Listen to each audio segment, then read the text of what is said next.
Hey, everybody. Welcome to episode 181 of Two Legs, a Paul McCartney podcast. You all know we are a Paul McCartney talk show mainly dealing with the solo career of Paul McCartney, and I am one of your two co hosts, Tom Hunyadi. You may know me from my other show, Talk More Talk, a solo Beatles video cast. And I am joined by my partner in crime, my backwards traveler. He is Andy Nichols. Andy, what's going on, buddy? Just to reemphasize, we are a solo podcast. I know there's lots of other podcasts out there that do everything, but Right. we just do Paul. And we're Paul. proud. We are proud just to Yes. be just Paul. Yes. There's lots of channels, there's lots of podcasts that do everything, Beatles and all solo. We just do one guy and his solo career, and we're proud of it. And we're going to stick to it. So there's that for a vote of confidence for us. What's up, partner? I'm doing well, and I'm really looking forward to this episode because our guest today is somebody that you previously interviewed back in the day, Right. the pre-YouTube days of Two Legs with your former co-host David, and I'm really excited to interview this chap. Yeah, we had him on back in February of 2019. So if you want, if you're new to the show, you can go up on Podbean and go back to all the way back then and listen to that if you want to, or you can just listen to this one. But yeah, this is the first time with the video, so and it really cool. makes sense because I mean, if you're talking about art, it's hard to talk about art in audio sense. So if you're listening to this on an audio platform, please consider watching this one because you get to see, well, first of all, you get to see Jeff and you get to see some of the artwork that we're going to talk about in this episode. Right, because it's not just McCartney, right? I mean, he's done work for the BBC, for Doctor Who. Yeah, done a lot of work with Doctor Who, and then a lot of album stuff, right? I mean, other stuff that you're also a big fan of, with Jon Anderson and Moody Blues. And a lot of did some work for Yes. So, and Rick Wakeman. So, a real accomplished guy. As we looked up, and then was really kind of at the center of all that kind of mid-late 70s period. He worked, and I'm sure he'll tell us he did a lot of work with Hypnosis and Aubrey Powell, Poe, and that's kind of how he kind of got his start. But it really is, it'll be a good interview to check out, and a real talented guy. Oh, absolutely.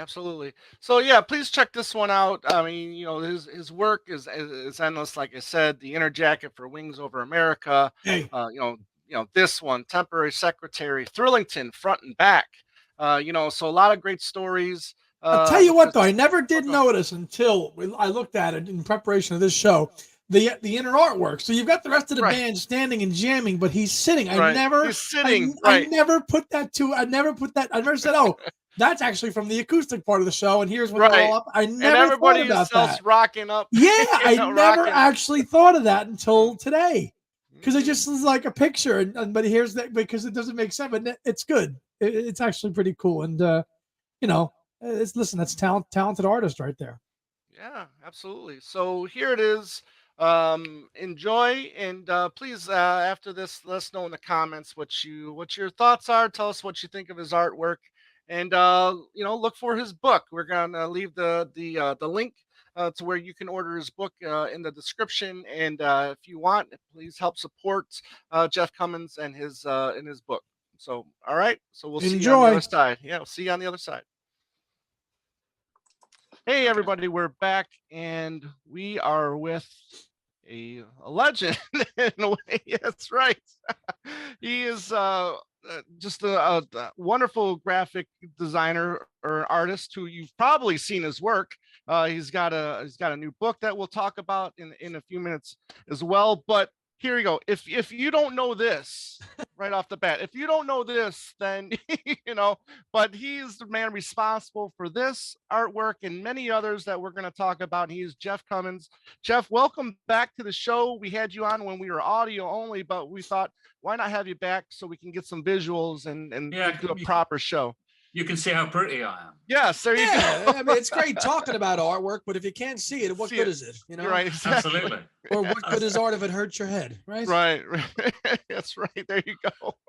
Anyways, but one of the most embarrassing moments of doing a podcast, and hopefully you do not remember this, Jeff, But when we had you on, we were using Skype before for the first All time, right. Okay. and we were using it. We were, I'm here in Arizona where it's hot all the time, and we were saying, "Oh, are you connected?" He goes, "Yeah, I can see you." And I go, "I don't know how to understand how you can see it." And he goes, "Yeah, you have your shirt off," and which I did. Oh my God.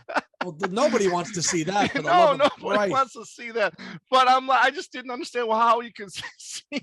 I was like, all right. So I made sure my camera's off because Woo. it was just, again, it was only an audio show. But it was just, one of those hot days. Yeah. Yeah. Anyways, Well, I can't remember that anyway. So yeah, good. I've obviously wiped it out of my mind. Right. It Very good. was too traumatic. It was. No, it's great. And I know this is you interviewed, you were on with Tom and his other co-host. This is my first time, so a big admirer of your work. And I didn't know that you did a lot of other work for a lot of the famous other artists that I like just as much as Paul. So, Anderson, Wakeman, the Moody Blues. I love all those guys. So, all right, yeah. Very interested to hear some of those stories. By the way, can I just say again, I really like your T-shirt, Andy. Thank you. There you go. Look at that. We shop at the same place. Yeah. Yeah. Oh, well, hopefully you got that for free. I would hope. I would like. Yeah. I wish I did, but there we are. Anyways. Well, listen. At least you can buy it now as an actual shirt, which is nice. I know, indeed. Yeah. Before we get to the artwork, let's talk about you, the artist yourself. I mean, talk about your early days and wanting to get into art, and was that accepted? I mean, were your parents were they were supportive of you wanting to be an artist? My dad was particularly, he used to encourage it. I was drawing all the time, and he used to let us draw on the bedroom walls. Oh wow! Between decorating, so he'd strip the wallpaper, and then let me draw stuff. Recently, we found I don't know if you know, I used to do Doctor Who stuff as well. Yes. Oh yeah. Right. Yep. Saw that. Doctor Who. Yeah. There you go. Or a Fang Rock. And so I did a lot of that stuff, and we found a Dalek that I'd drawn on the wall just recently, because I ended up my wife and myself came back to the house where we grew up, where I grew up. Okay. I didn't marry my sister, but when my dad died, we came back, and so we redecorated, found this Dalek. Excellent. And it was like almost like a prophetic thing. Right. So that was quite nice. Right. But, so I was always drawing. I did find a drawing like a self-portrait. Yeah. I don't know how impressed you'll be, because you don't know what I looked like as a child. But there you go. I was about 11, I think, and I came to school, and I did that. But I don't know if you got the hair part right, but no. That was my Beatle cut. That's his Rubber Soul look, man. That's the Rubber Soul look. Honestly, I've recently found a group from my old school, and everyone's all sitting around, and I've just got my Beatle haircut. That's excellent. So what year was that, Ben? I don't know. If I was 11, I was born in 1954. If anyone's good at maths. Right. Okay. So there you go. Okay. So 65. Let's say. Yeah, I think I'm about 10, 11 years younger than Paul. So I don't know. I really don't know. But me and my brother, we had ginger hair, but man, we had those fringes, And my dad said you could end up with a squint flicking that fringe. So I was quite, when I saw the school photo recently, I was quite proud that I was the only one in the class with a Beatle hair. There you go. Cool. Was it easy? I mean, your next step then was you wanted to go to like a college for studying? I think it was. I didn't have a clue. I found out something else when I was a teenager. We went to a youth club. This was in the local paper, and I painted the walls like Jimi Hendrix and Che Guevara and all that sort of stuff. But my dad said, there's a thing called a commercial artist, and you can go to art school, and I went, point the way. So that was it. I went to a local art school, and I loved it. I was there for about 3 years, and I really liked it. I specifically, we were doing graphics, but in the good old days before computers and stuff. You can't even imagine it now. Wow. Letraset, I think, was the that rub down lettering. That was Right. like high tech back then. So yeah, I did that 3 years. Moved within that time to illustration, which was always my thing. My end of year, I haven't got a photo with me, but I can show you in the book. There's a picture of me at art school with my end of show, and there's loads of wannabe album covers, So that was the thing. That was my dream. And since I came out of art school, I headed down south to London. So I was like 20 years old then. By then, where in the UK? Where in the UK are you located, Jeff? Sorry. Where in the UK are you located? Right now, I'm in North Wales. I just looked out the window to make sure it was still here. What's going on? North Wales. Okay. So I'm right on the top. Yeah. Right. On the coast, the River Dee, and then there's another bit of strip of land, and over the side of that is the River Mersey. So if I go up the hill to my town, I can see Liverpool. Oh, very cool. And the Welsh accent round here sounds a little bit Scouse. Slightly, yeah, a little Birkenhead, a little Birkenhead. Yeah, that's that kind of thing. Yeah. I mean, when I first met Paul, I turned it up a bit. And I went, right. Well, you have to. Well, you can't. You've got to posh it up a little bit. Right. A little, pseudo Scouse. Well, it's funny though, because talking about Paul, I mean, you right out of college, I mean, one of your first things you did was pretty bravely was get a hold of his company, right? Yeah. I mean, I kind of I worked down south with this graphic company. So that was my day job, but I carried on painting my heroes all the time. The current one at the time was Bruce Lee. Bruce Lee had just died. Right. And I sent a picture of the Bruce Lee thing to a new magazine called Kung Fu Monthly. And I got a call back and said, we want to run it as a poster. Oh, wow. And that was my first, published piece. And then they came back with some more stuff. They had a thing called TV Sci-Fi. I did $6 Million Man. Nice. So, my painting style was quite rough, really.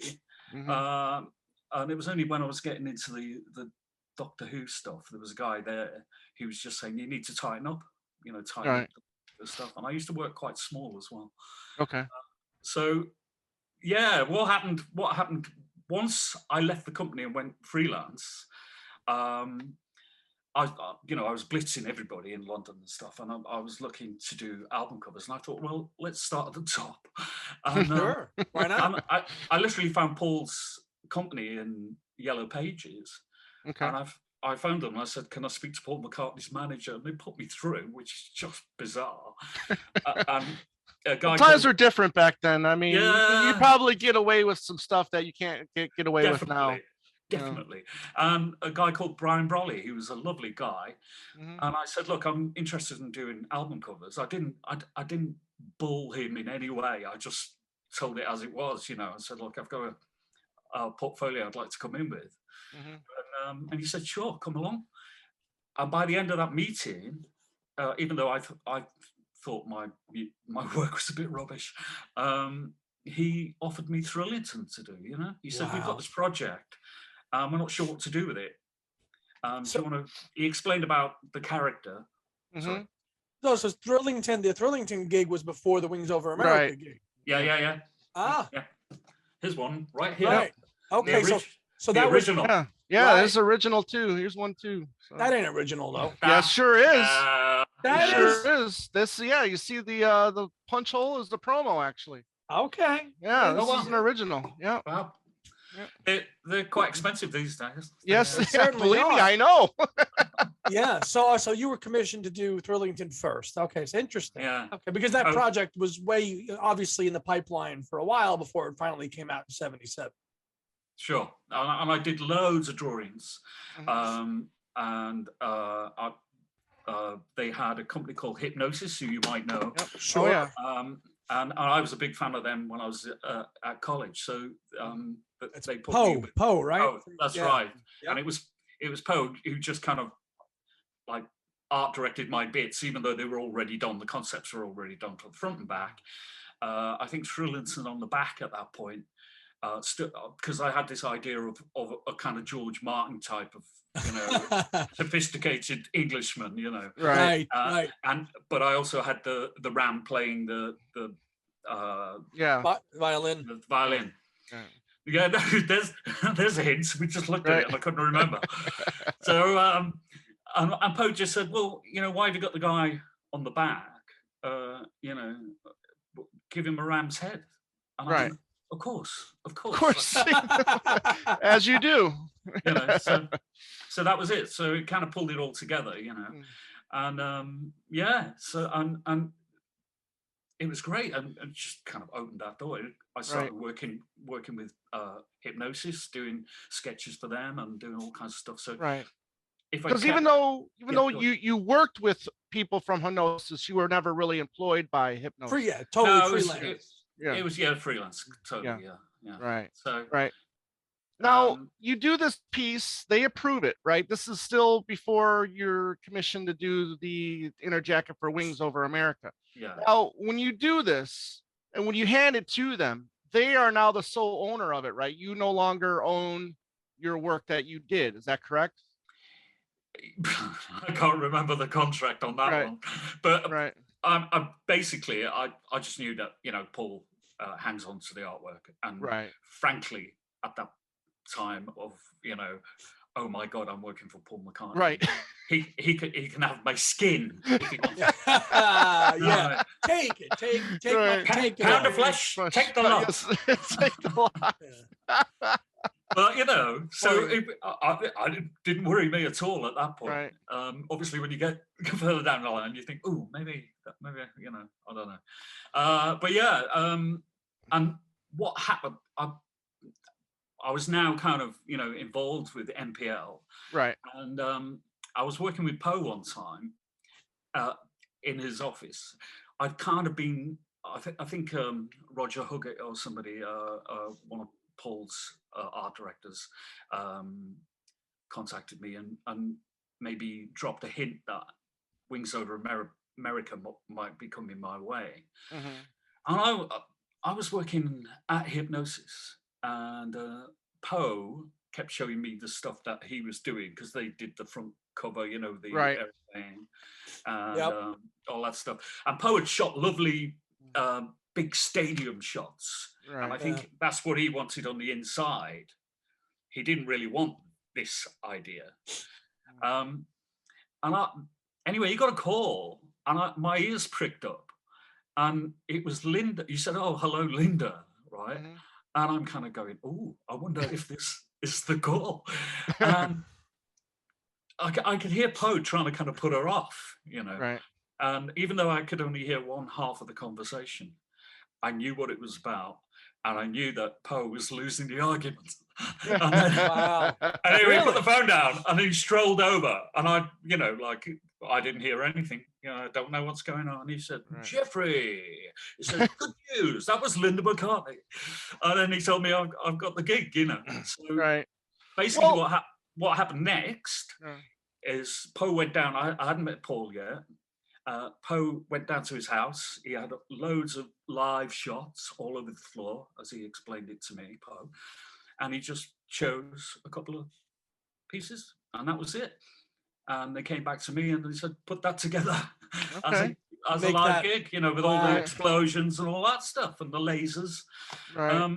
And I still talk about it now, because people don't immediately spot that Paul's sitting on a chair playing. So he's sitting on the chair, exactly. And I've always marveled over that. Whenever I looked at this picture, I'm like, why is he sitting? Yeah. He's 80 and he's standing still. Right, exactly. But I think he just liked the picture, I like that one. That's a good one of me. That's a good one of Linda. Da. And we just put them together. And I thought about it at the time. I just thought, well, I'm not going to question it. Let's just roll with it. So when you do it, when you're doing this, I mean, you're actually painting it on a format like this, right? You're actually, yeah, like on you a know, board. Yeah, that's yeah. exactly how it was. Slightly bigger. Okay, it was bigger. Okay. Normally I work to size, but I think Right. I did it a quarter up. There was Okay. also part of the brief. I think maybe because they thought I wouldn't they weren't confident I'd get the likenesses. There was also a thing where they were going to strip bits of the photo over the painting. Oh, okay. But I think that was to cover me if I didn't get the likenesses. Right. Poe said at the time, "But I know you'll be fine." Right. So that won't happen, and he didn't. So that's great, But that's why, like Denny Lane's guitar at the end of his guitar, it's out of focus. And Storm, when he saw the proof of this, he said, "Why is that out of focus?" And I said, "Because I had to replicate the photos exactly as they were, and that was out of focus. So in case they stripped the bits in, right? So that's the thing about that. So, and then not long after that, I got called into MPL, and he said, "Can you get here by 1 o'clock?" And I went, "Oh, okay." And I thought, is it a brief? But I had this suspicion that it might be I've been summoned to meet Paul, and he walked in. Right. And I went, "Hello." All right there, mate. And my first impression was, he looks familiar. And that's ridiculous, isn't it? But not like, oh, it's Paul McCartney. He just looked familiar, and I'm going, who does he look like? You're like thinking about my friends and stuff. And I'm going, no, it's Paul McCartney, mate. Back in the room. This is an MPL Soho Square. Yeah.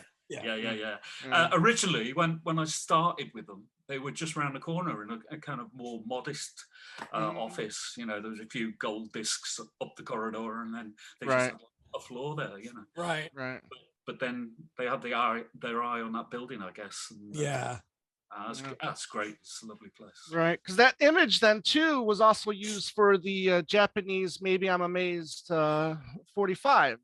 Yeah, I never saw that. I never saw that for ages, and it came up.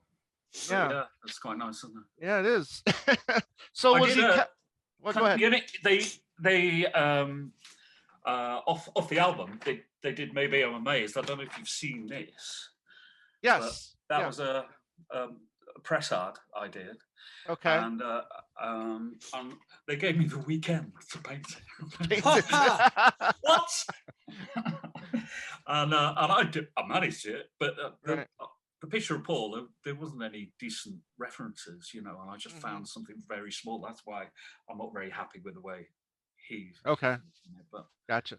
So those early days when you're doing these pieces or these commissions, I mean, without being too specific, I mean, are you getting paid prior? Are you getting paid after the work is done? How did that work? Okay. After, yeah. And it was kind of like, I mean, with some of the, like Wings Over America, because Poe was handling it, I invoiced Poe, Okay. Right, because it was right. But but when Paul was now,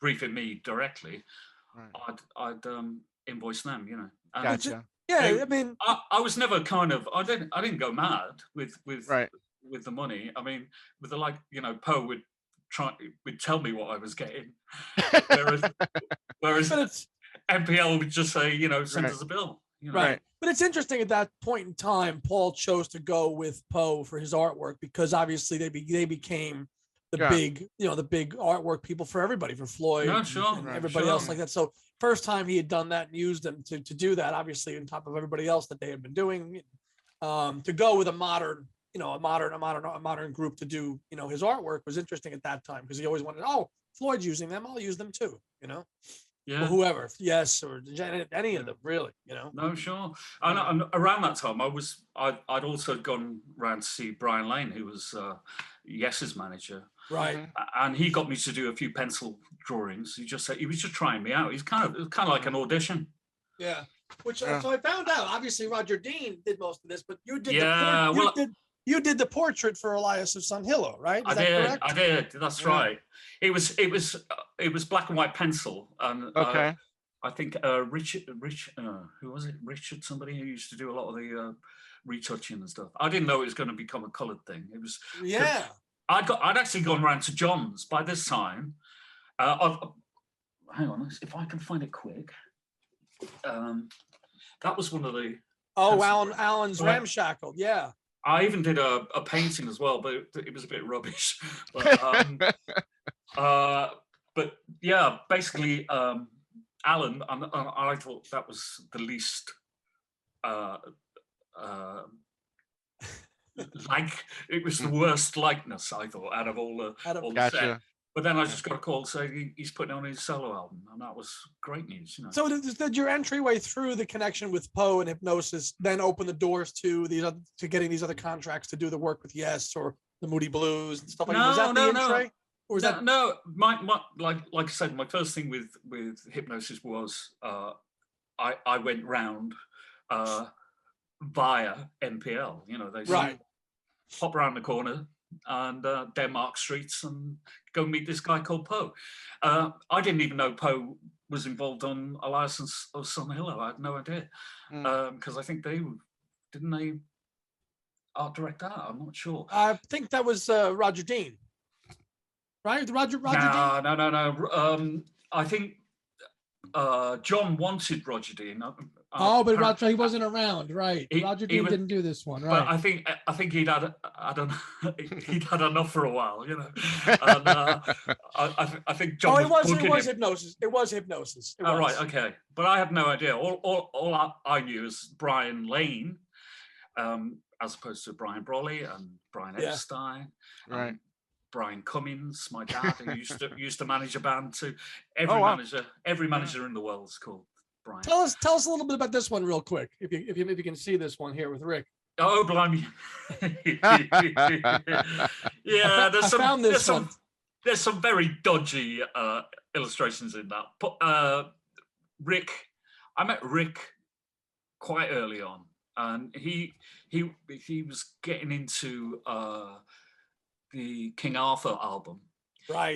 And he kind of commissioned me to do stuff, and I did a load of stuff, which again wasn't great. And at the end of the album, there was a party, and I met the art director from his label, and I said, "Oh yeah, I'm doing the cover." And he said, "No, you're not. We've already done it." I went, "What?" So there was some kind of mix up there, I don't know, but I kind of through Brian, you know, I went round to John's house with a camera, photographed him and the family because he wanted this thing. So that was John's kind of idea, that bit. And if I show, I don't know if you've seen the CD version, but I did two basically. That was the first one. You can see. Oh right, that's that came out in the reissue, right? Was that part of the reissue? Yeah, that's part of the reissue. And that's the first when that came out. It's the first time I've seen it since. Wow. And I've met the guy who actually owns these artworks now, because he called Brian Lane one time and said, "Have you got any stuff?" Because he was a big Yes fan. And Brian said, "Actually, we're just going to chuck a load of stuff out." Wow. He even bought the painting that I did. No kidding. Of the band as well. And like I say, I met him recently, and I just wish Brian had phoned me up and said, "Do you want your pictures back?" Yes, I do want them back. That would have been nice. So the first one for John just, when he saw the artwork, he liked the, you know, my skill, if you like, but he said we all look a bit tired, you know, and he hired quite a well-known photographer to do some more shots of them, you know. So him and his wife were kind of late afternoon with a bit of makeup here and there, and looking their best, just so I could draw the next version. So, and I like when the color went on it, I think it kind of spoiled it a bit, but you know. Yeah, it's like a very sepia tone type, a little bit over the whole thing, you know, like brownish over the whole. I think it's a great album cover, and you know, overall, like the guy who did them, can't remember his name. It would have been nice if that portrait could have been blown up a little bit bigger, though. Yeah, I mean, John put it out as there was a promo card. I tried to find it actually, but I couldn't find it. And I basically had the cover, and when you opened it, it had the black and white version of that. Right. Okay. So it was really quite nice. I quite liked that. And I hung on to that. Sorry, I couldn't find it for you guys. That's all right. No. It's just yeah. Andy, what year is the album behind you? The Moody Blues live Yeah. album. I want to say 79-ish, maybe. Okay, so that would, if you want to grab that, I mean, that's also before his next work with McCartney. So if you want to show that for a second. That was one of Storm's ideas. Right. And Storm 77. I'm sorry. Okay. Yeah. And he had this whole idea of it was like, well, it's just crazy, isn't it? But the inside, in the days before Photoshop and everything else, I had to paint every single one of those portraits. Really? So I think there's about 25 different portraits on there. Right. And it was a nightmare. It was an absolute nightmare. How long did something like that take you? Oh God! Well, I used to hope I could get best part of a month, but most of the time it's like a couple of weeks. I mean, like I say, I'd get a weekend for some things, and it was just ridiculous. But I just wouldn't sleep. I just power through. Yeah. And I mean, it's been like that most of the time, really. I did something for Paul one time. I was up for doing Rock Show, the the poster. Film. Yeah. I didn't do it in the end. I did actually create it. I can show you something a bit quickly here. You see that? Yes. Oh shoot! Oh, that was rejected. That would have been nice. Yeah. I mean, Paul liked it, but he wanted to take a few bits out, and Roger, his art director, was there as well. And me and Roger were thinking, I think it's going to lose a bit of its drama, And but Paul had made his mind up, and that was it. And I went away and painted it, and it wasn't used just because I think a lot of the drama had gone. But they did actually publish it in Club Sandwich. Club Sandwich, yeah. Okay. There's a lot of my sketches and stuff that they've put in there occasionally, and which is quite nice because you do actually see it at some point. So I got paid and everything. That was fine. And there's a little story when I might have told you the last time, but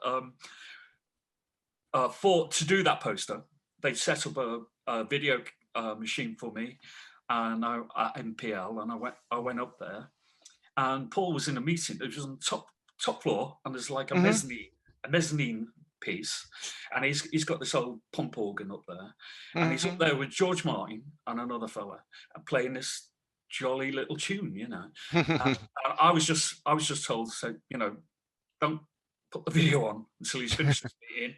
And I went, fine. Anyway, Paul came down, introduced me to George Martin, and I was like, oh my God, And this other guy was called Oscar Grillo. He didn't work on the project in the end that they were working on, but he'd worked with Linda. He was an animator.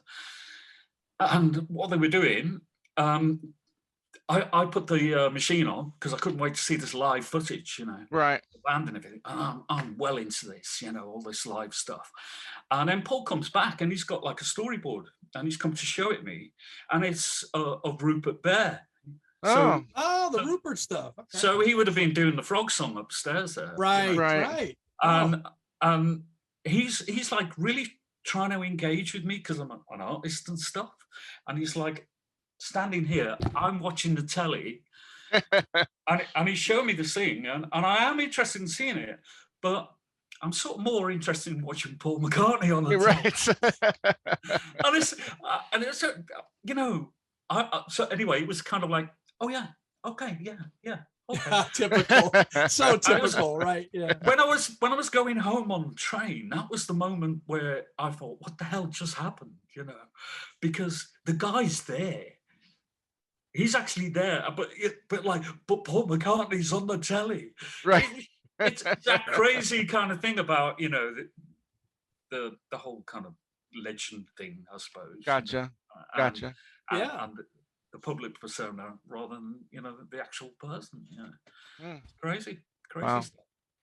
All right, so you didn't get that job, unfortunately. But what year was that? Around 79, 80, when they were talking about doing this poster? It wasn't long after, I don't think. About a year, maybe. Wings of America was 76, wasn't it? Right. Yep. So maybe 77, 78, something like that. Yeah, because I mean, they still probably didn't know when they were going to release this rock show film. I mean, which didn't come out until what, 81? It was 1980. 80 was, yeah. It came Oh, out, really? Right. Yeah. Oh, wow. Yeah. And by that time, I mean, Wings was pretty much, Paul had gone through his drug bust in Japan, and who knows where Wings was going to be. But so you didn't work with Paul again until 80, I guess, with the temporary secretary. Yeah. Would have been the next thing, and there we go right there. Sure. This might be my favorite piece, just because I'm wondering what Linda would have thought about a girl on Paul's lap, and if she helped to prove that or what. I totally missed a trick, didn't I? Right. Why wasn't it Linda? Right. Also, but that might have been patronizing to Linda, because it is. Right. It's not exactly a PC thing. Right. It's just that I was totally into Norman Rockwell, at this point. Okay. Right. And that came through Brian Lane. That came through from Yes. Did it? It came. Okay. He gave me this massive book. He'd been to America, brought this massive, great book of Norman Rockwell stuff, and it kind of derailed my kind of action-packed stuff, really. Mm-hmm. Right. To a more kind of realistic human kind of thing going on. Right. But it's worked on a couple of levels as well. Right, because then there's this picture on the back, and I'm wondering, because he's, you drew kind of like the same kind of vest on there. Was this kind of like a guideline for you? Well, recall?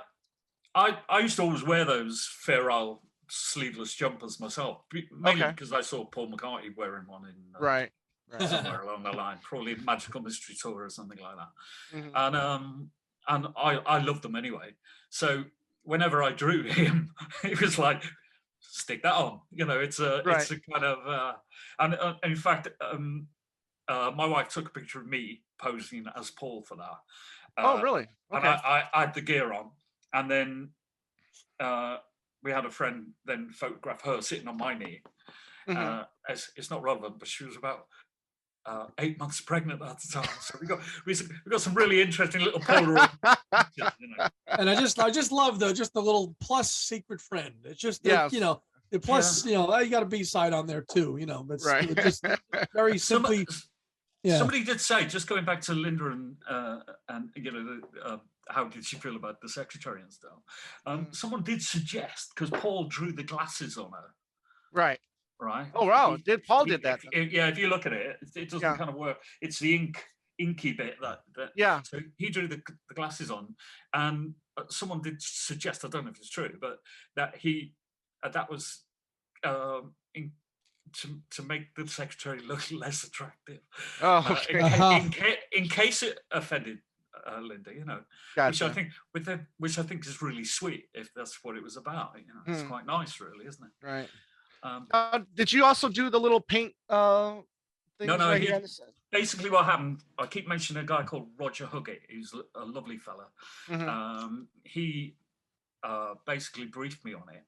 He just said, just come up with an idea for it. And I came up with that kind of fairly obvious idea, mm-hmm. and sent in a drawing. And I didn't hear back for about a week or so. And I'm kind of going, if I'm going to paint this thing, we need to be getting on with it, surely. So I chased him up, and he said, "Oh no, it's all sorted." He said, "It's all done."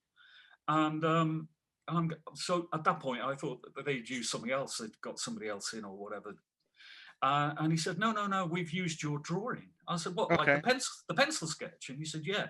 And what Roger was doing to present my sketch on to Paul, he was printing them on this kind of photographic paper, and then adding colour to them.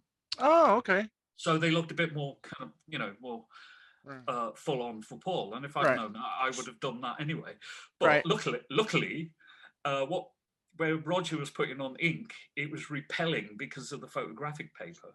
Okay. And Paul apparently liked that look of it. So he asked Roger to send a few more blanks, i.e. my picture in black and white. And Paul went and slapped on some lovely psychedelic Interesting. stuff. Right. Because on the back there, because on the back there, if you can see it, it says, drawing by Jeff Cummins and additional artwork by Paul McCartney. Yeah. I know it was a bit of a mystery for quite a few people that, but I quite liked it. And when I saw him shortly after it came out, I went in to do something else. He said, "Did you see the cover?" And I said, "Yeah." And he said, "What did you think?" I said, "I quite like it. But does this mean I get to play guitar on your next album?" Funny old Jeff. And Paul just went like this. Yeah. Don't push it. Don't push it. Don't push it. So yeah. How much interaction are you getting from Paul with these, from like, 76 to now 80? I mean, are you talking to him often, or, are you getting to... it was always to do with the jobs, or we'd get my wife and myself would get invitations to do. So I was in one time to see Paul, and Linda. I think Paul had like a rough cut, like proofs, I guess, of Linda's next photographic book, and it looked really cool and everything. Right. And then I was in again, and they had the book, and Linda showed me the book, and she said, "Would you like one?" And I went, "Yeah." And I said, "Will you sign it for me?" And she went, "Of course." And she signed it for me. I was just like, nice. So and Linda was great, she was really great. Well, yeah, there's photographer, artist, obviously, supporter of what you do. Sure. Yeah. I mean, so basically, I used to, go in whenever they called me. I've done other projects that didn't work out. Susie and the Red Stripes. Yes. They asked me to come up with something for that, and I did it like a superhero thing. Oh, you did? Okay. Yeah. And I did a few sketches for it, and made a few silly comments on them, just like using my silly humor and stuff. And Paul quite liked some of them, apparently, I was told, because I was then asked if I would do a story to go with it, because I did the cover like a comic, like a Marvel comic or DC or whatever. And I had to go. I had to go writing the story. I can't write. I can't. Right. I can barely read. Right. But what do you recall? Because that was issued 3 different times. You got 77, 80, and then 86. Yeah, I'm jumping around. Yeah. So there were always different projects, Right. But also I used to see them like when he was doing Buddy Holly Week. Oh yeah, in September. Yeah. And the thing about Linda's book, she's right. She said, "Do you want to come to the opening?" And I really didn't have to think about that for long. Yeah. So me and my wife went along, and it was fabulous, and it was just like, every famous person you could think of, right? walking around, and this guy Alan Crowder, who was like Paul's right arm man at MPL. After a couple of managers, and he'd been with Paul for years and years and years. When I first went, did the very first thing, I met him on day one, and I got on really well with him. And of course, everybody knew Alan, And if I was on my own, he'd say, come here, and then he'd introduce me to all these people, Wow. And it was just like, and if they sort of went, well, who the hell is he? Not literally, just that kind of, Alan would just say, he did the inside of Wings Over America. Oh, right. Oh, he's good. Yeah, he's good. Yeah. He's okay. All right, got it. So that was a kind of always a contact point, I'm sorry, go ahead. So so we used to see them quite a lot in those kind of things, Right. Did you get to see them live in '79? Would have done, I'm sure. Yeah. Went to every gig I could get to, really. Right. Oh, wow. I'm trying to think. Actually, we took my little baby daughter to. It was after. It would have been at Flowers in the Dirt, I think, maybe. Yeah, later on. Okay. Later on, yeah. After that. Yeah. And I got to go to with a couple of my kids to a warm-up gig for that as well. Oh wow! So it was just with the fan club. Yes, they did a warm-up gig. Yep. Alan, said, "Do you want to come?" And I went, "Yeah." It's just like, you don't need to ask. Just drag me there. And it was great. Yeah. So now we're in the '80s now. You've been, you've been working, from, for a good 5-6 years now. Talk about your career right at this point. Were you happy with where you're at? I mean, did you want more work? I mean, were you getting a lot of work at this point in time? Yeah, working for Paul kind of helped that a bit. Right. Yeah. I started working, I worked with magazines in America and stuff like that, and one or two of those led to other things, like let me think. Hang on, I've got it here. I basically did this for an American magazine. Oh, yep. And it kind of ended there. Right. So it's just on like the A4 side, and then the interview with Ted Nugent on the other. Didn't know who the hell Ted Nugent was. Some guy's quite a good guitarist. Some Yank from America. Right. And they gave me some photos of him playing live. I didn't know what he looked like, and he's got all his hair in his face and stuff. Right. When the album came out and I saw the back of it, I'm going, that's not the same guy, surely. When he saw the piece in the magazine and wanted to do it, the magazine contacted us, put us then in touch with CBS, I think he was with, and I had to paint it up as a square. Right. And I got paid again, quite well. Oh, good. And I got, I got some money because they went on T-shirts, and stuff like that. Right. So they were really good about all that. And I've lost my thread now. That's all right.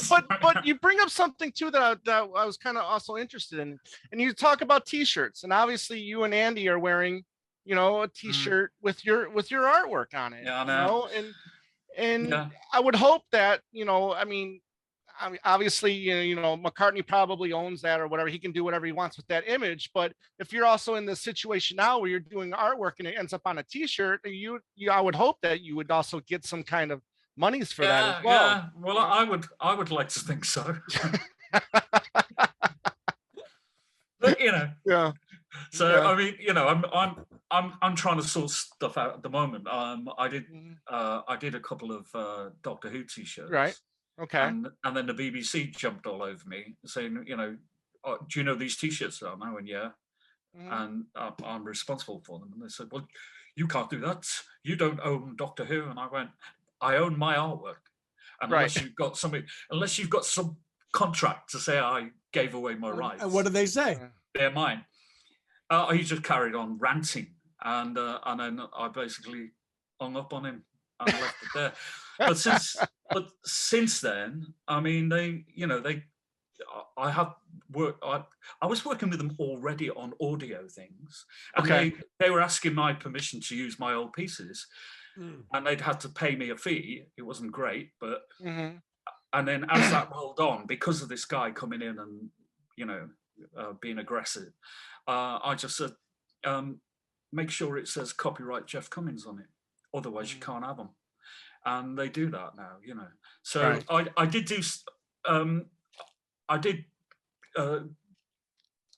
I finished with those T-shirts with that particular guy and found somebody else, but they never really got down to it. They did some really nice things because I'd love to exploit my work on shirts. Right. And stuff I really would. Well, of course, it's there's some great artwork, and they should be.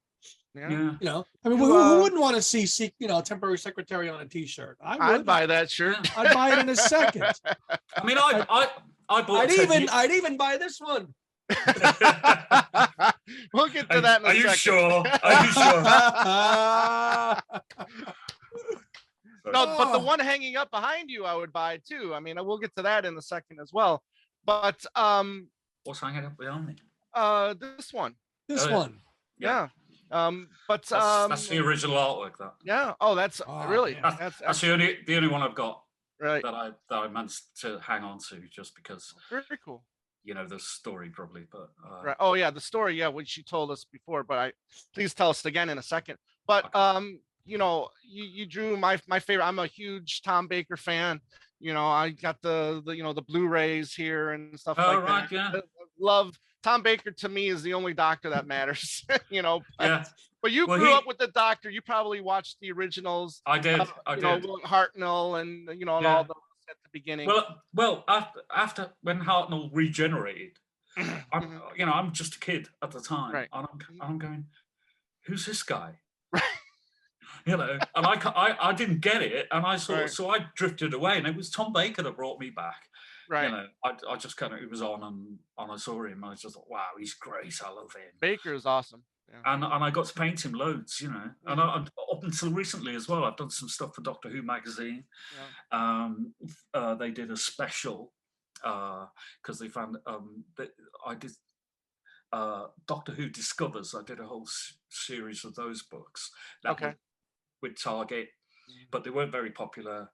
Then recently they found a manuscript, and Doctor Who magazine wanted to replicate those old books, not fiction, factual sort of things. Okay. Right. And it was like a surprise to the fans in the magazine, and it was quite a nice thing. So, cool. So yeah, but I don't paint that much these days. Did you get to meet Tom Baker? It was, yeah. No, but did you meet him in person? Oh, I've met him a couple of times, yeah. Oh, okay, cool. Awesome. He seems like a really cool guy. In fact, I met him the first time I met him. It was a little signing in London, and I'd been invited along, and there was a couple of Doctor Who's and stuff. It was quite an intimate thing. And during a break, I gave him a print, because I do prints of my Doctor Who work as well, like when I go to conventions and stuff like that. And I gave him a print, and he says, "What's this?" And I said, "I'm the artist who did this for the book, and if you want the print, here it is." And he said, "You did this?" What? And he said, but he told me it was his favorite cover with him. Oh, cool. Very cool. I love, even if he says it to all the boys, I'm taking that. I'm having it. So I mean, that's a proper recommendation. It's like, excellent. So I love him. It's great. Very cool. Very cool. All right, let's get to say here. Yeah.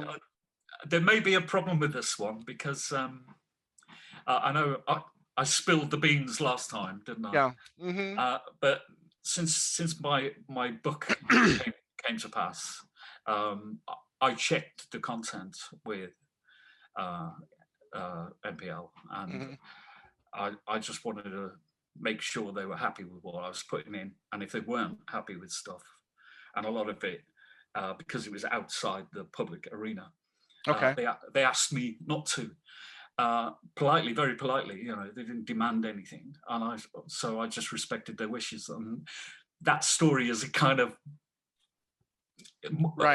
more interesting to tell people in person rather than well, like you'll have to go back and listen to the old episode to get that. Yeah, because it's lovely. I mean, there's lovely stuff, I've got loads of stuff of that transition that we know about, and again, Linda also did some Polaroids for me for that as well, because I asked Paul when he explained about the hand thing, right, the punch in the sky thing, and he sort of grabbed my hand, and said, like this. I went, oh, okay. And I said, well, look, can I take some pictures of me and you doing that? And he said, yeah, just go do it, go away. Just go. I've got another meeting. Clear off.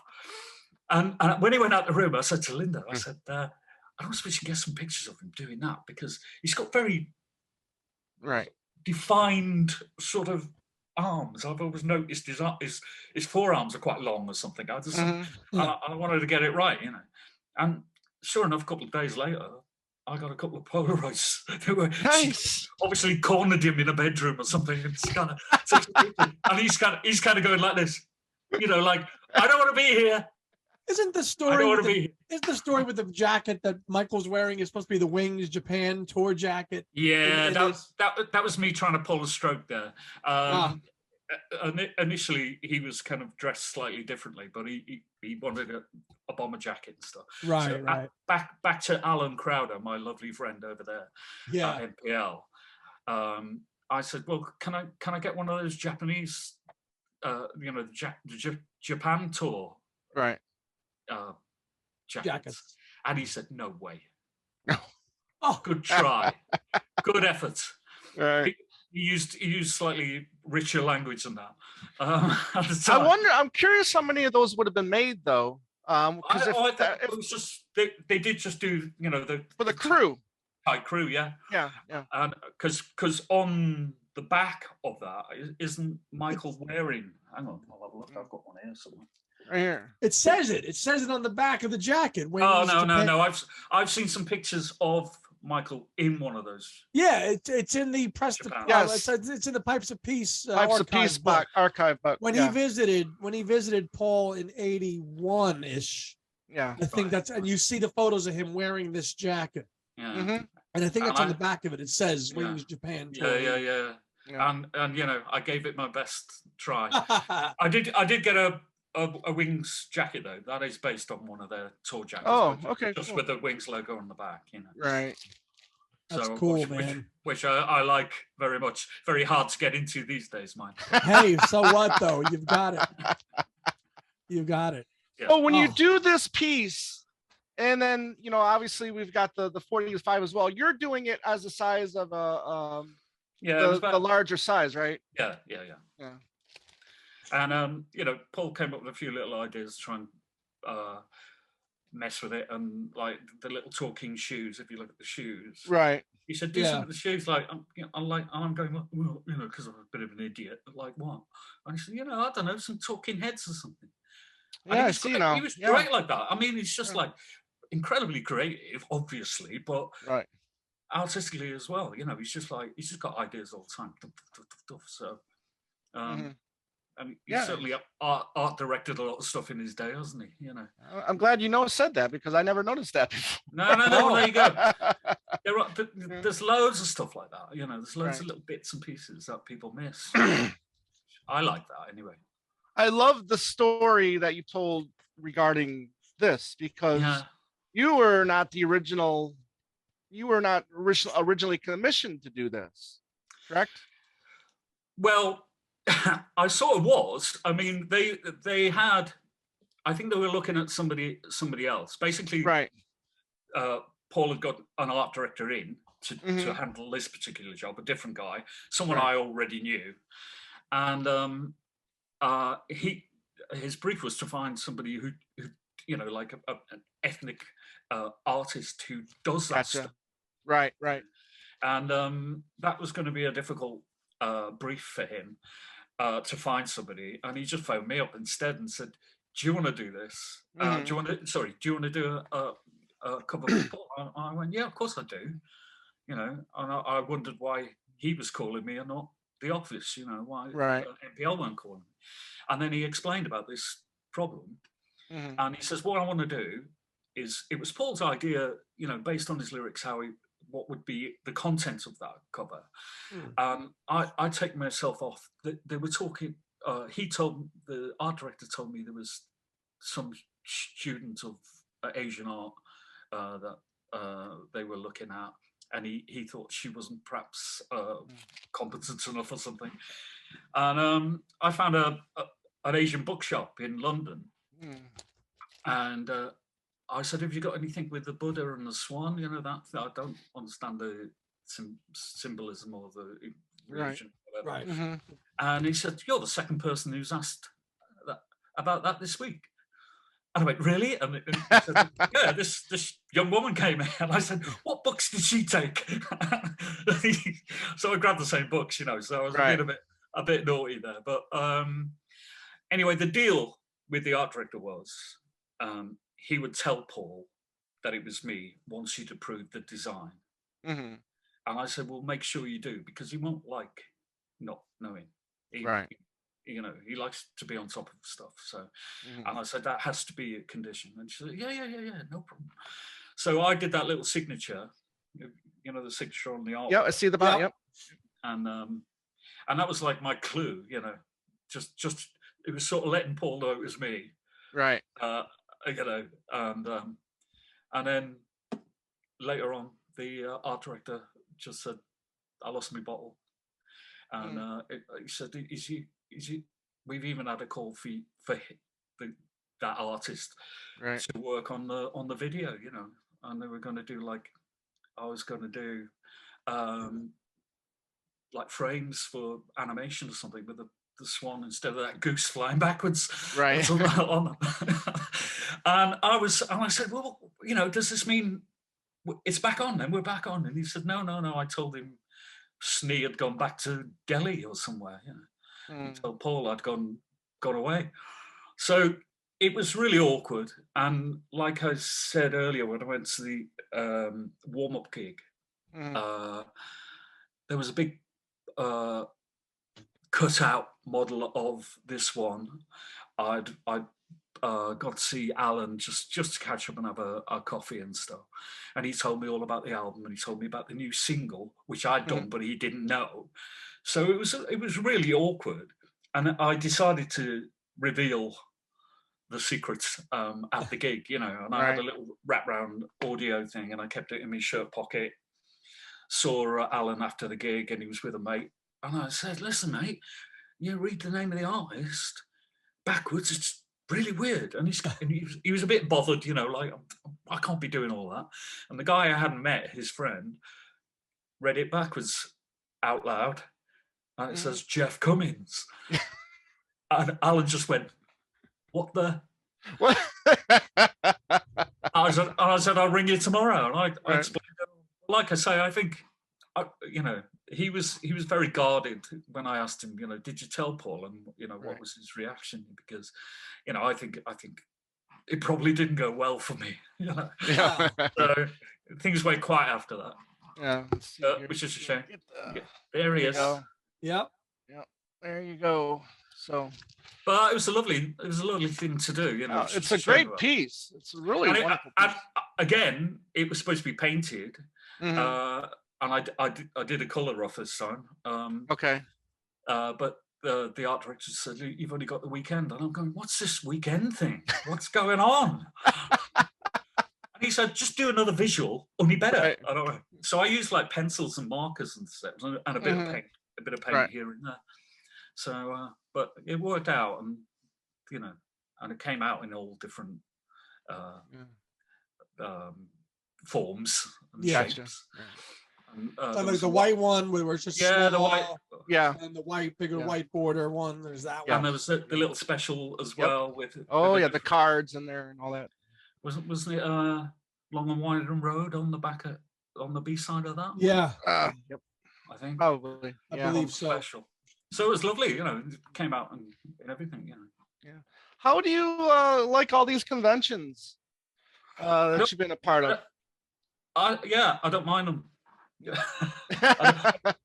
No, I quite like them. In fact, what I liked, because I live quite close to Liverpool now. I've never been to the Beatle convention until a year or so ago, and I tried to audaciously get on the guest list. Right. And I said, well, we can give you a table in the dealing room if you like.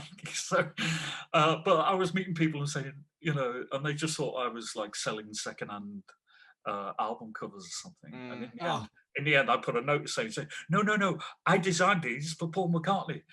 And then I'd get great reactions then. And it was like, what, you did this? Oh my God. So did you go this past year then? I went this year, yeah. I did. But it was really quiet. It was the same deal again. Well, where do they have you hold up at the Adelphi or where? Yeah, were the Adelphi. Yeah. Okay, you were. Oh God, God help you there.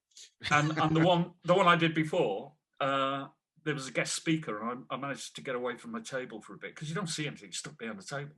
No. And they were just finishing off, and I said, "Who's the guy on stage?" And it was Alan White, you know. Yeah. And I miss that, and I missed meeting him at that because that was a nice connection, you know. Sure. Yeah. John Lennon. Yeah, and you did something for Alan White, did you? In the past? Well, he showed it before. He did his first solo album. The first, okay, did I miss? Wasn't paying attention. Ramshackled. Ramshackled. That's right. Yeah, that's right. Ramshackled. That's Alan's first. That is first, okay.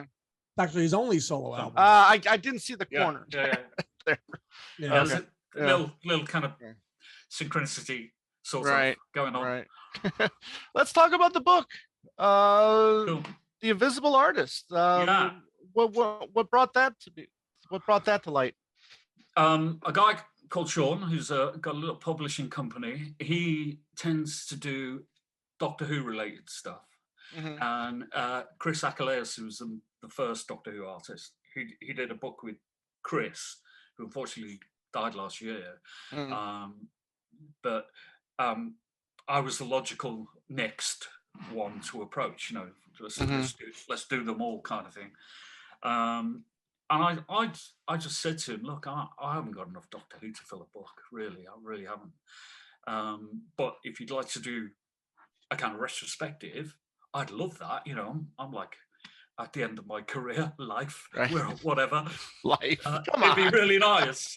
It'd be really nice to have something to show. If not money rolling in from t-shirts. Right.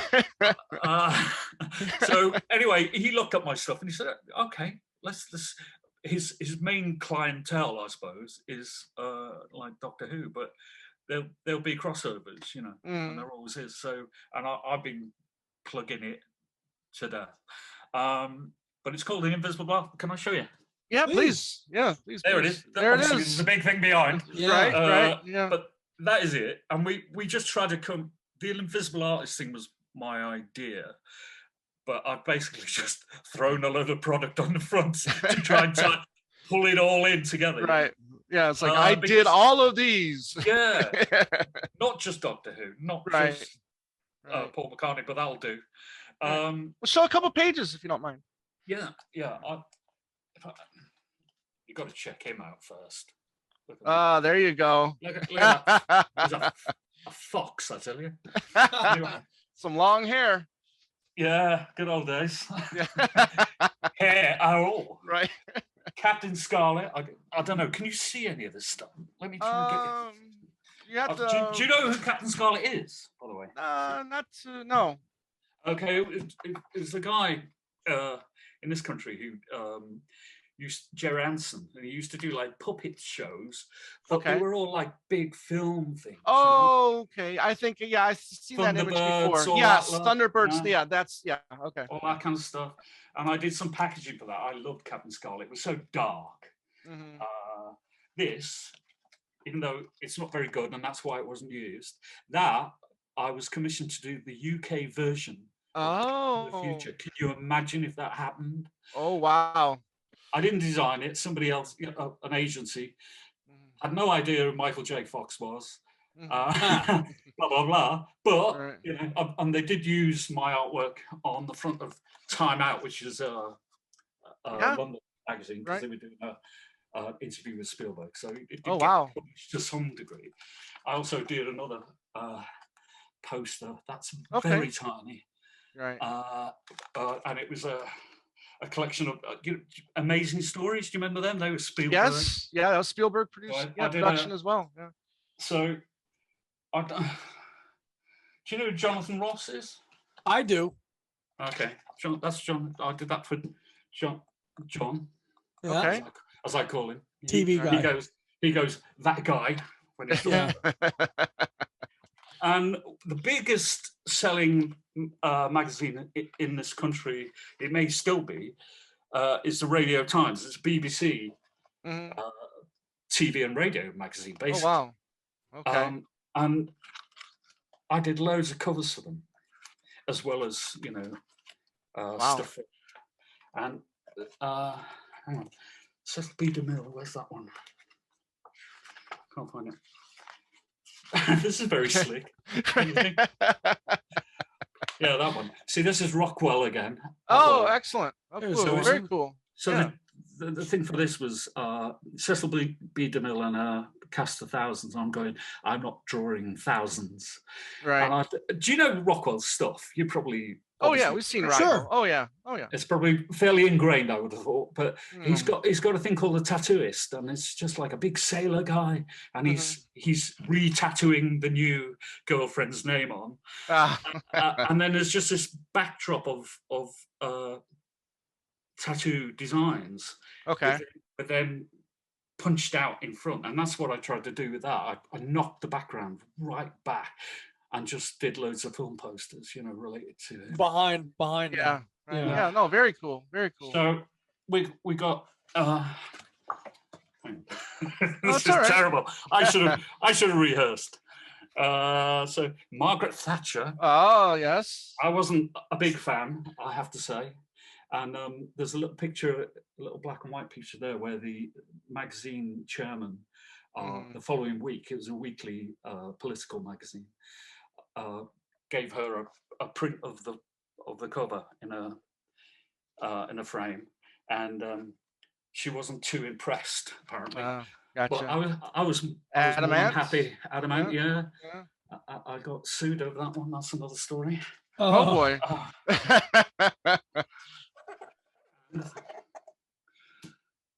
No, there's $6 million man. So it sounds like that. Look, can you see that? Can you see that little picture there?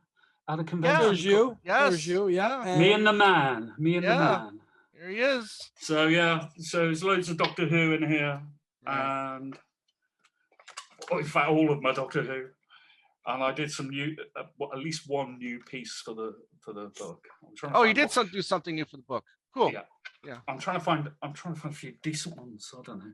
Oh, there you go, Doctor Who. Yeah. So and then we just do the albums and stuff, and a few books. This is a band that you probably don't know. It was from the Britpop days. They were called Silver Sun.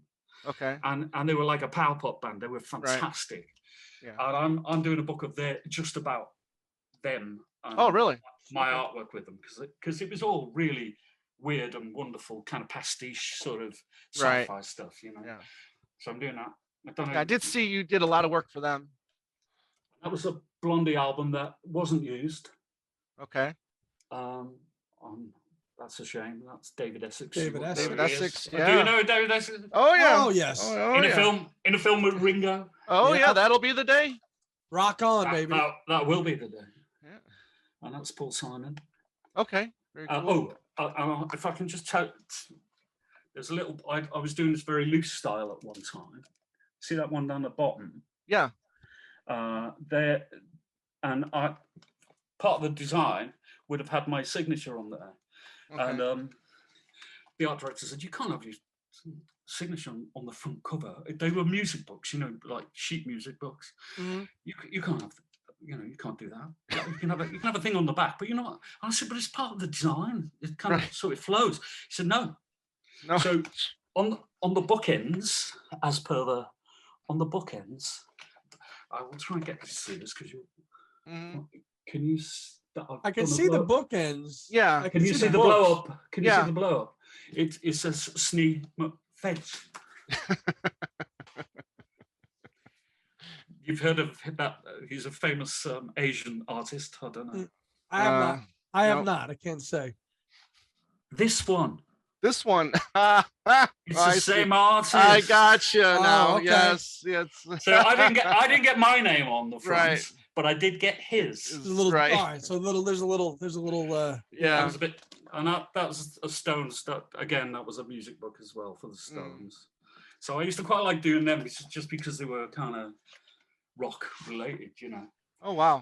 And there's some bits of Yes. That was going to be an album for Yes. Which one? Tomato? I did the tomato for the back of the. Yo, you did program. you did the back of that one. Okay. And I also did a. But what album? What album would that have been? This was going to be called Yes Songs. Sorry, no.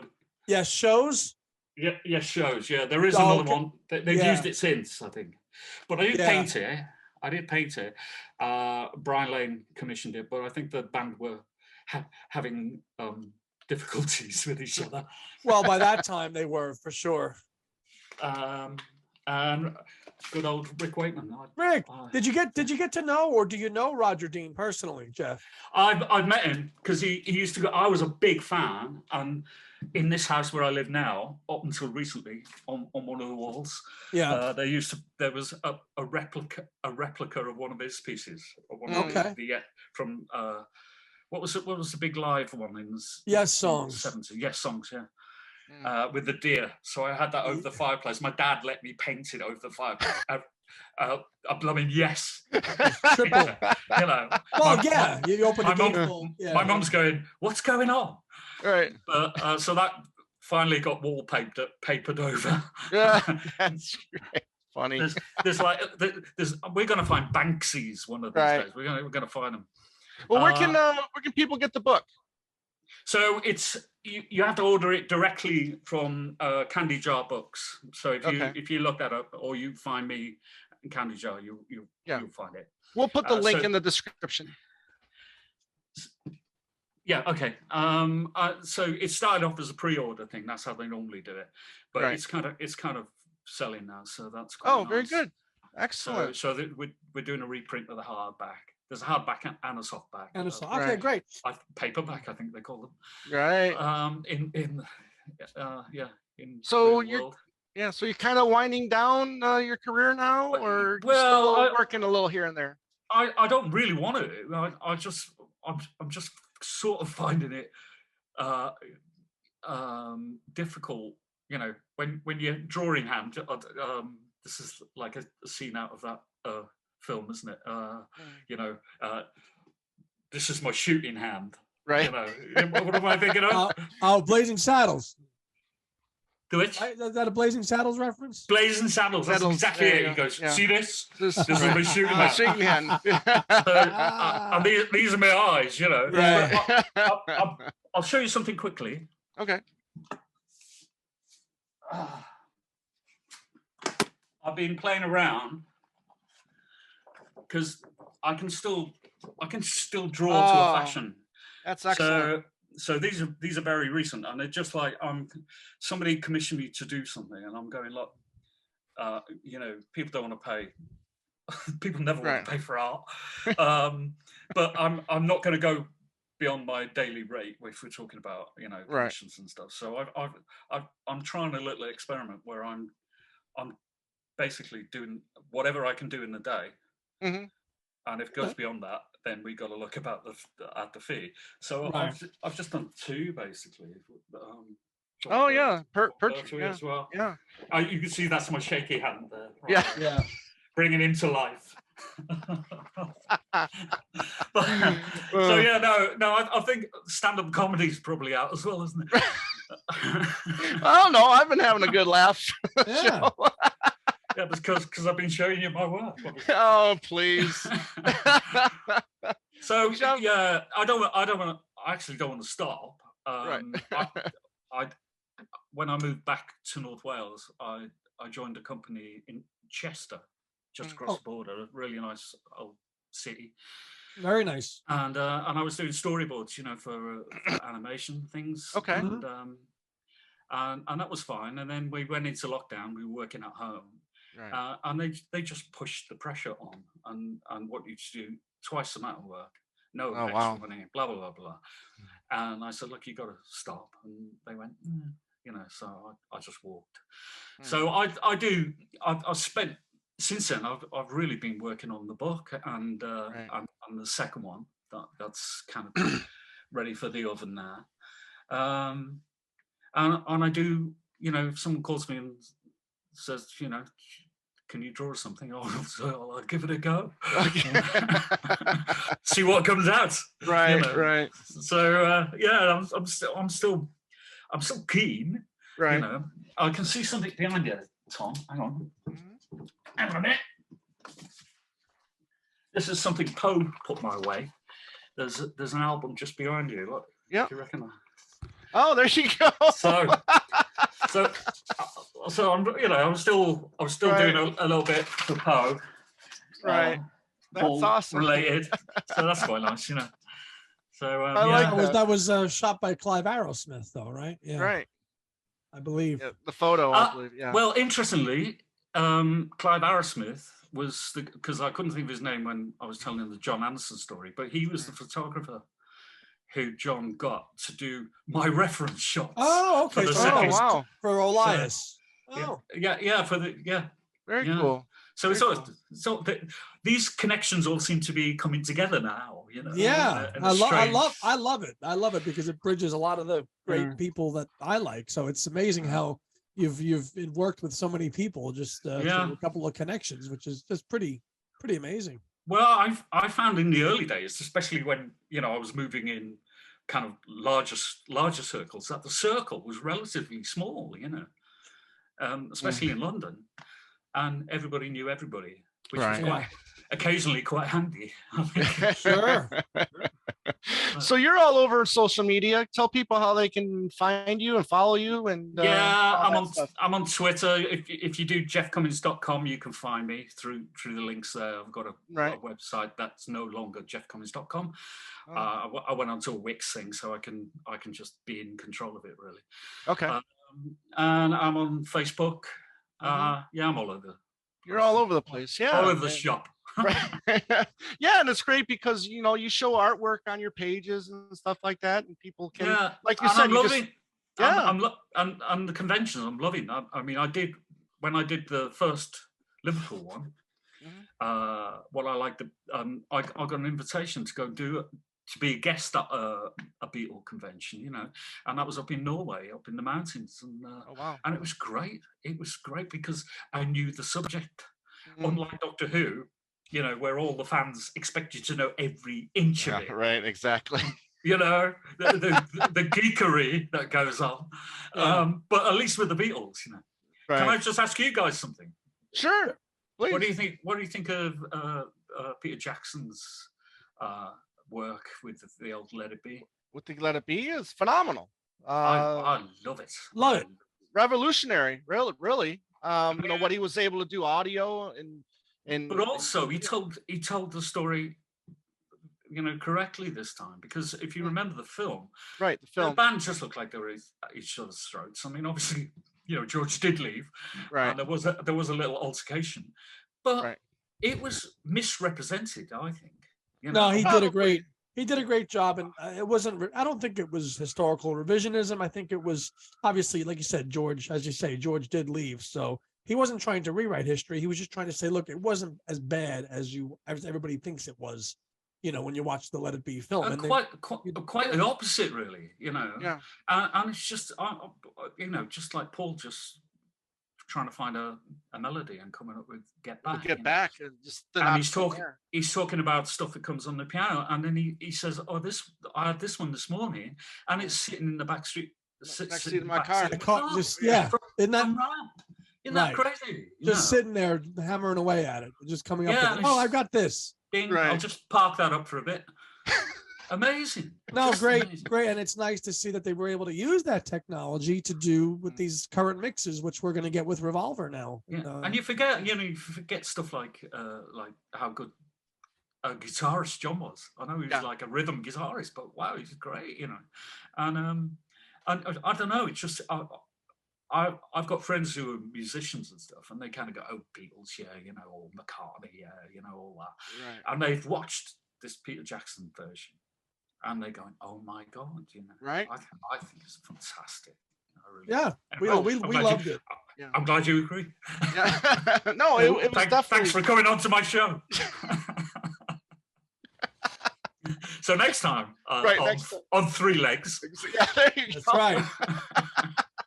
No, it was excellent. Jeff, I'm really glad that you agreed to come back on the show now that we're a video show and go, take a step back down memory lane and talk about your works. I mean, you're an amazing artist, and thank you again for coming on. We really appreciate it.